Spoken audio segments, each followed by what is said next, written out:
yung susunod nating pag-uusapan, no? Eto si Bongo. Dahil, nako, huling-huli si Bongo dito. Malaki ang magiging epekto nito doon sa kanyang kandidatura, mga bossing, kapag ka ito kumalat. At pagka ito nakita ng mamamayang Pilipino. Ayan o! Kung sakali mang eto si Bongo, tumatanggi, sabi, mabuti na lang, may ebidensya. Sinungaling ka. Si Bongo talaga. Bakit po ba, mga bossing? Hanggang ngayon po kasi, idinideny ng kampo ng dating Pangulong Duterte, kasama na po si Senator Bongo, na merong mga, merong nangyaring, tawag doon? Reward system. Idinideny pa din po nila, mga kababayan. So, buti na lang po, nahagilap, hindi ako, yung mga magagaling nating researcher dati, no? Nahagilap nila yung, yung interview po ni Bongo noong 2019, mga bossing. Na dito po, nung panahon po na yon, mga kababayan, super lalakas po nila. No? Bakit? Nasa kapangyarihan sila eh. Nandun, yung pinaka-leader nila, nasa tuktok bilang presidente, mga kababayan. Kaya, siguro ang iniisip nitong mga ito, kahit ano sabihin ko, walang tatalo sa amin. Kahit ano sabihin ko, okay lang yan. No? So, mga kababayan, dito po sa video nito, huling-huli po si Bongo. Panoorin po natin saglit. At kung sakali mang meron siyang iutos sa akin illegal, hindi ko po susundin. Yan kung sakali na merong illegal na iuutos kay Bongo, hindi ko po susundin. Mga bossing, sa tingin niyo po, legal yung reward system para mabawasan o kumitil ng buhay ng tao? Ako hindi ako agree doon, no? Bilang isang Katoliko, yan narinig nyo mga DDS, bilang isang Katoliko, ang turo sa mga Katoliko dapat pro-life tayo, no? Mahalaga ang buhay. At sabi nga sa Biblia, hindi tayo pwedeng bumawi ng buhay ng isang tao. Madiin yan sinasabi sa Biblia, mga Katoliko. At alam ko, naniniwala po ako, kahit po sa ibang relihiyon, pro-life din po yung mga yan. No? Pro-life din po kayo, mga Muslim, ayaw na ayaw nila nung mga babawi ka ng buhay ng isang tao, ilalagay mo sa kamay mo yung buhay ng isang tao. Dahil hindi naman ikaw ang lumalang eh. Di ba? Mayroong Diyos na lumalang, mga kababayan. Kaya nga ako nagtataka eh. Kala ko ba isinasabuhay ninyo ang pagiging Katoliko ninyo? Isinasabuhay ninyo ang relihiyon nyo? Bakit okay na okay sa iyo kapag may tinetegi? Tapos tinegi dahil may makukuhang pabuya. Di ho ba, mga kababayan? Tuloy natin si Bongo. Hindi rin po ako papayag na utusan ako ng illegal. At hindi rin po ako papayag na may mga reward system. Ayan, ako po!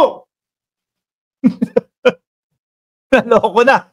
No? Ulitin natin mga kababayan, mga boss si Pamo. Papayag na utusan ako ng illegal. At hindi rin po ako papayag na may mga reward system. Hindi siya papayag ng may reward system. Di ho ba? Kasi kaya ho yan, idinidepensa at pinapasinungalingan po ni Bongo, mga kababayan. Bakit ho? Makakaapekto ho yan sa kanilang kandidatura. Maaari na lumagapak yung kanilang pagkakandidato po bilang isang senador. Actually, lagapak po talaga sila. Hindi ko nakita si Bongo, si Bato, hindi ko nakikita yan. Tsaka lalo na si Philip Salvador. Lalo na si Philip Salvador, mga kababayan. Ngunit, subalit, the top what? Nakalimutan yata nitong mga tao na ito na meron silang mga interview dati. Nahayagan nilang sinasabi, merong reward system. No? Nahayagan nilang sinasabi, pag tegi, ganito ang pera na matatanggap. Pag buhay, ganito ang perang matatanggap. Pagka nanlaban, ganito kalaki ang matatanggap. Gusto niyo po na maniwala sa akin? Ito po yan, A few moments later.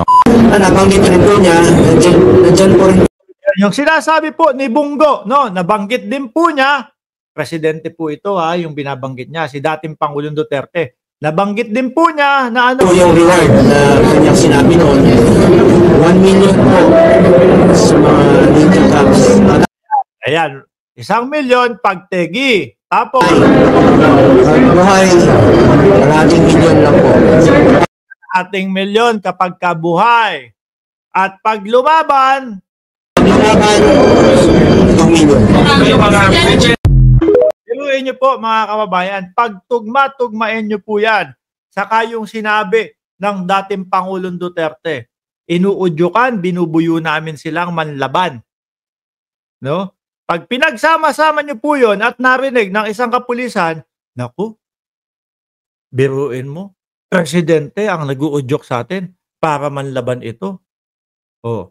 Bukod sa 2 milyon ang makukuha natin kapag ka nanlaban ito, may go signal pa ni dating Pangulong Duterte. Ano na lang po ang papasok mga kababayan sa utak nung isang pulis na yon? Legal lahat ang gagawin ko. Diba? Okay lahat ang gagawin ko. At tapos, sasabihin pa nila, bayani ako. Kasi nakategi ako ng big time na tulak. Ayan. Ngayon po, mga kababayan, dumating na po ang punto, mga bossing, na kailangan magbayad na. No? Yung pinanghahawakan po ng mga kapulisan na sagot naman nila ako no?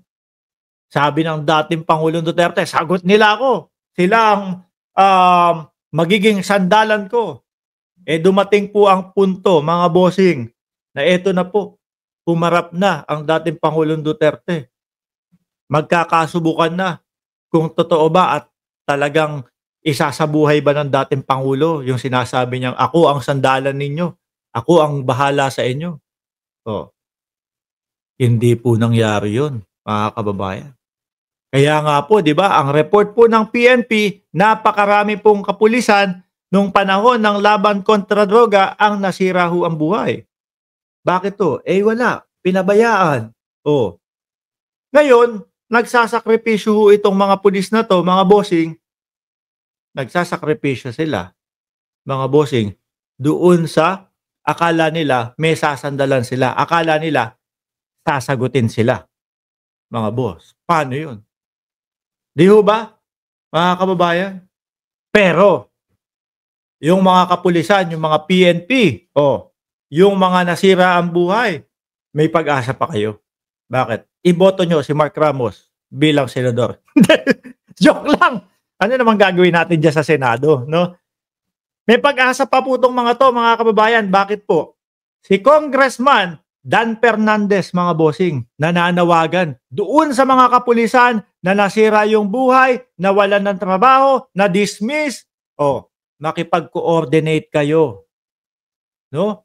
Makipag-coordinate kayo sa Quadcom at sabihin nyo yung mga nalalaman nyo. At mukhang ang pabuya sa inyo is baka kasama kayo sa Witness Protection Program. Baka mabalik pa kayo sa serbisyo ninyo. Basta kailangan sasabihin nyo yung mga totoong nangyari. Bakit lumakas yung loob ninyo? Ano yung utos sa inyo? Ayan. Magkano yung natanggap ninyo? Ayan. Diba, miss nyo na yung pamilya nyo? Ito, pagkakataon to. No? Kasi hindi naman talaga kayo yung target. No? Ang target ay yung pinaka-pinuno at pinakamasamang tao doon sa panahon na yun. Kayo, wala. Ako, naniniwala din ho ako, mga boss, na nandiyan na po si Ma'am Trexie Villa. Naniniwala ako doon. Tsaka si Agi Baring. Naniniwala ho ako, mga kababayan, ito pong mga kapulisan na na-dismiss po, biktima lang din po yan. Biktima nung maling pagpapatupad na pinalakas po yung kanilang loob dahil sa reward system at dahil na din po sa sinasabi ng dating Pangulong Duterte, ako ang bahala sa inyo. Diba?